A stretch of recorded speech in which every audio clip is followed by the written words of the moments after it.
রাত 1:30। মিলি নামে এক মেয়ে তার ঘরে ঘুমানোর চেষ্টা করছে।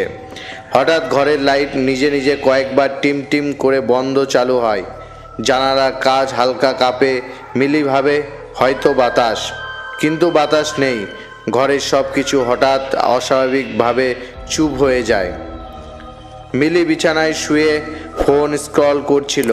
হঠাৎ ফোনের স্ক্রিনে নোটিফিকেশন আসে, someone is watching you from the corner. সে চমকে উঠে চারপাশে তাকায়। ঘরের কোণা অন্ধকার, কিন্তু যেন সেখানে কিছু একটা দাঁড়িয়ে আছে। চুলগুলো লম্বা, মুখ দেখা যাচ্ছে না। মিলি চোখ মুছে আবার তাকায়, কেউ নেই।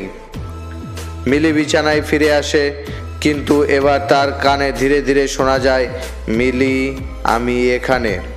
সে ভয়ে লাফিয়ে ওঠে। ফ্যান বন্ধ, দরজা বন্ধ, জানালা লক করা। তাহলে এত কাছে কণ্ঠস্বর এলো কোথা থেকে? হঠাৎ বিছানার নিচ থেকে ধীরে ধীরে একটা হাত বের হয়ে আসে। কালো শুকনো হাত, নখগুলো তীক্ষ্ণ। মিলি আতঙ্কে পিছিয়ে দেওয়ালে ঠেকে যায়। বিছানার নিচ থেকে পুরো শরীরটা বেরিয়ে আসে। চোখ দুটো গর্তের মতো, মুখ ছিঁড়ে যাওয়া, বুকের হাড় দেখা যাচ্ছে। কিন্তু ভয় পাওয়ার মতো আরও কিছু আছে। ওটা মিলির মতোই দেখায়, একই মুখ, একই চুল, শুধু মৃত অবস্থায়। ওটা বলে, আমি আসল মিলি, তুমি আমার জায়গা নিয়েছো। দেওয়াল ঘড়ি 3টা বাজে। হঠাৎ স্ক্রিন ব্ল্যাক। পরের দৃশ্য, পরদিন সকালে মিলির মা দরজা খুলে ঢোকে। ঘরে মিলি মেঝেতে পড়ে আছে, চোখ খোলা, মুখে ভয়ের চিহ্ন, শরীর ঠান্ডা।